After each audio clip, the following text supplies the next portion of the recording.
मित्रांनो, सध्या health insurance या क्षेत्रात काम करणाऱ्या कंपन्यांना त्यांना जो प्रीमियम मिळतो, उदाहरणार्थ ₹100 जर त्यांनी प्रीमियम पोटी गोळा केले, तर क्लेम अर्थात दाव्यापोटी जाणारे पैसे हे फक्त ₹86 आहेत. त्यामुळे आरोग्य विमा या क्षेत्रात काम करणाऱ्या कंपन्यांना ₹14 मार्जिन हे लाभत आहेत, हे प्राप्त होत आहेत. कारण आता कुठलीही महामारीची परिस्थिती नाही. आता मी तुम्हाला संख्याशास्त्रीय माहिती सांगतो.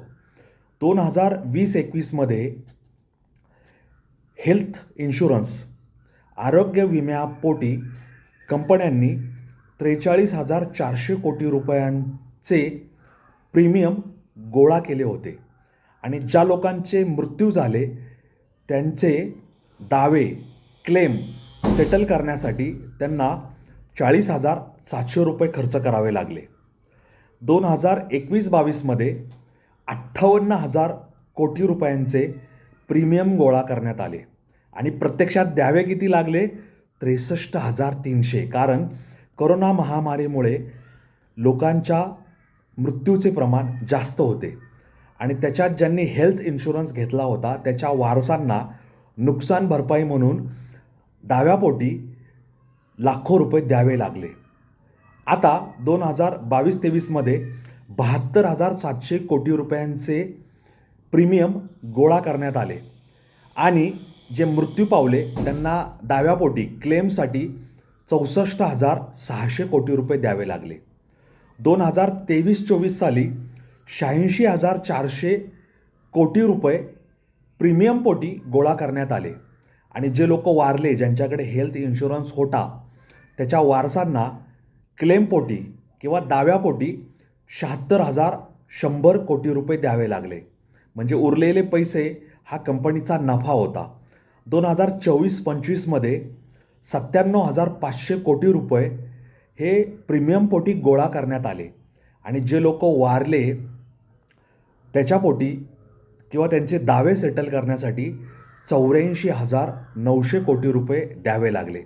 म्हणजे गोळा केलेला प्रीमियम आणि प्रत्यक्षात दाव्यापोटी देण्यात आलेल्या रकमा ह्याच्यामधला जो फरक आहे तो त्या कंपनीचा नफा आहे असं म्हणलं तर काही हरकत नाही.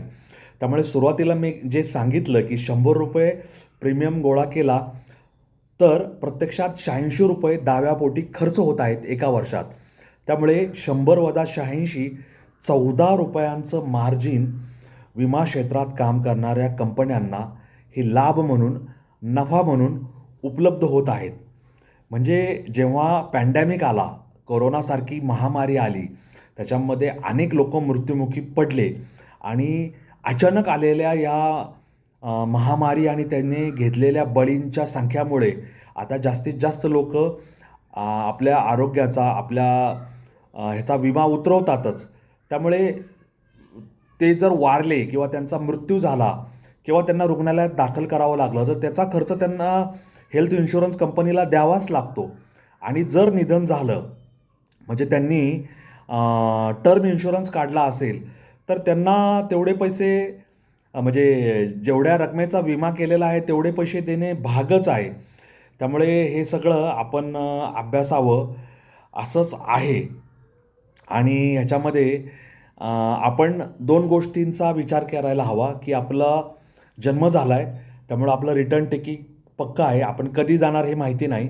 एकतर टर्म इन्शुरन्स असला तर आपल्या वार्षिक उत्पन्नाच्या किती पट आहे हे तपासणं आणि तेवढ्या रकमेचा टर्म इन्शुरन्स घेण्यासाठी वार्षिक प्रीमियम अदा करणं गरजेचं असतं. जेणेकरून आपल्याला काही अपघाती निधन वगैरे झालं, आजारी पडलो, काही घडलं तर आपल्या मागे आपल्या कुटुंबियांना आर्थिक असा क्लेम किंवा दावा मिळेल, जेणेकरून त्यांच्या पुढील काळात त्यांना आर्थिक कुचंबना किंवा आर्थिक संकट याला तोंड द्यावं लागणार नाही. आणि आरोग्य विमा ह्या क्षेत्रामध्ये आपण जर आरोग्याचा विमा केला असेल तर आजारी पडलो किंवा काही आपल्याला हृदयविकार असेल किंवा साखर, मधुमेह किंवा रक्तदाब, ब्लड प्रेशर अशा काही याच्यामुळे आपण आजारी पडलो, रुग्णालयात दाखल करावं लागलं, चाचण्या कराव्या लागल्या, गुंतागुंतीची काही शस्त्रक्रिया करावी लागली. जे काही असेल त्या सगळ्यांचा खर्च आपल्याला एका वेळेस झेपणं शक्य नसतं. मग आपल्याला बँकांचं कर्ज काढा, अर्जंट लोन काढा, खाजगी लोन ज्याला प्रायव्हेट लोन म्हणतो, असे सगळे उपाय करणं गरजेचं ठरतं. परंतु ह्याच्यातून ती गरज भागली जाईल असं नाही. समजा 10 लाख रुपये लागले, अचानक कुठून आणायचे? तर अशा वेळेस आपला आरोग्य विमा आणि टर्म इन्शुरन्स या दोन्ही गोष्टी कामाला येऊ शकतात. कारण आपल्या पुढ्यात काय वाढून ठेवलं आहे आणि पुढच्या क्षणाला आपल्यावर कुठलं संकट कोसळणार आहे हे आपल्याला माहिती नसतं. त्यामुळे आता सध्या हेल्थ इन्शुरन्स कंपन्या कोरोनाच्या आधी जी परिस्थिती होती त्या परिस्थितीला येऊन ठेपल्यात. कोरोनाच्या त्या 1.5, 2, 3 वर्षाच्या काळात त्यांची परिस्थिती ढेपाळली होती. आर्थिक संकट त्यांच्यावर घोंगावलं होतं. परंतु त्या संकटातून बाहेर पडून त्यांनी आता आपलं मार्जिन 100 वजा 86 ₹14 हे टिकून ठेवायला यश मिळालेलं आहे. आणि आरोग्याच्या बाबत लोक सजग झाले तर दावे म्हणजे प्रत्यक्ष दावे सेटल करणे आणि प्रीमियम मिळालेला प्रीमियम ह्याच्यातलं फरक वाढत जाईल आणि ह्या कंपन्यांचा नफाही वाढत जाईल असं म्हणण्यासारखी परिस्थिती आहे, असं आपण समजून घेऊ शकतो. आता माझ्याकडं जी संख्याशास्त्रीय माहिती आहे त्याच्यामध्ये विविध गोष्टी नमूद केलेल्या आहेत आणि त्या अनुषंगाने त्यांनी काही बाबी नमूद केल्या आहेत. त्यातली एक बाब मी तुम्हाला वाचून दाखवतो.